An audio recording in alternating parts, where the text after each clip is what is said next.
শস্য ভাণ্ডার হিসেবে পরিচিত নোয়াখালীর সুবর্ণচরে অর্থকরী ফসল তরমুজ চাষে তৈরি হয়েছে নতুন সম্ভাবনা। অনাবাদী চরাঞ্চলের বিস্তীর্ণ জমি জুড়ে এখন সবুজ লতায় ঝুলছে রসালো তরমুজ। পুরো রমজান মাস জুড়ে চলছে তরমুজ তোলার কার্যক্রম। অনুকূল পরিবেশ ও কৃষকদের নিবিড় পরিচর্যায় চলতি মৌসুমে বেড়েছে আবাদ ও উৎপাদনের আশা। প্রাকৃতিক দুর্যোগ না হলে এবছর প্রায় 500 কোটি টাকার তরমুজ বিক্রির লক্ষ্য নির্ধারণ করা হচ্ছে। রমজানে যদি আমরা এখন কাটতেছি বা বিক্রি করলে এখন বাজার মূল্য ভালো পাইতেছি, এই ঈদ উপলক্ষে যে আরো আশাবাদী আরো বাড়বে। এখনকার তুলনায় এই সময় আরো ফলন বেচা বিক্রি আরো ভালো হবে, দামও ভালো পাওয়া যাবে। এক কানিতে খরচ হয় 1.5 লক্ষ টাকা আর বিক্রি হয় 8 লক্ষ টাকা। এটা মাত্র 90 দিনের ফসল।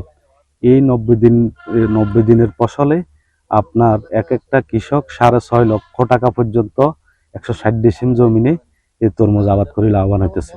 স্থানীয় কৃষকদের মতে সুবর্ণচর ও আশপাশের চরাঞ্চলের বেলে দোআঁশ মাটি তরমুজ চাষের জন্য অত্যন্ত উপযোগী হওয়ায় প্রতি বছরই আবাদ বাড়ছে। স্বল্প সময়ে ভালো লাভ হয় অনেক কৃষক ধান বা অন্যান্য ফসলের পরিবর্তে তরমুজ চাষে ঝুঁকছেন। আমাদের নোয়াখালীর ব্র্যান্ড হচ্ছে তরমুজ। এই আমাদের সুবর্ণচরের তরমুজ ব্যবসায়ীদের মাধ্যমে কোটি কোটি টাকা আমাদের এই অঞ্চলের লোকেরা লাভবান করে। পুরা বাংলাদেশে আমাদের এই সুবর্ণচরের তরমুজের চাহিদা মিটাই। চলতি অর্থ বছরে সুবর্ণচর উপজেলায় মূল ভূখণ্ডে 900 হেক্টর জমিতে তরমুজ আবাদ হয়। এর পাশাপাশি স্বর্ণদ্বীপ, সরগাছিয়া, ইসলামচর সহ নতুন জায়গা চরগুলাতে ব্যাপক ভিত্তিতে তরমুজ আবাদ হয়েছে। কৃষি সম্প্রসারণ অধিদপ্তর সূত্রে জানা গেছে সুবর্ণচর উপজেলার মূল ভূখণ্ডে প্রায় 900 হেক্টর জমিতে তরমুজ আবাদ হয়েছে। পাশাপাশি চরঘাসিয়া, ইসলামচর ও স্বর্ণদ্বীপ সহ নতুন জেগে ওঠা বিভিন্ন চরাঞ্চলেও ব্যাপক চাষ হচ্ছে। আমরা আশা করতেছি যে চলতি অর্থ বছরের সুবর্ণচর এবং তার তৎসংশ্লিষ্ট যে নতুন চরগুলাতে যে তরমুজ আবাদ হয়েছে এর মাধ্যমে কৃষকগণ প্রায় 500 কোটি টাকা তরমুজ বিক্রি করতে পারবে। সুবর্ণচর ও আশপাশের নতুন চরে এবছর প্রায় 500 কোটি টাকার তরমুজ বিক্রির সম্ভাবনা রয়েছে।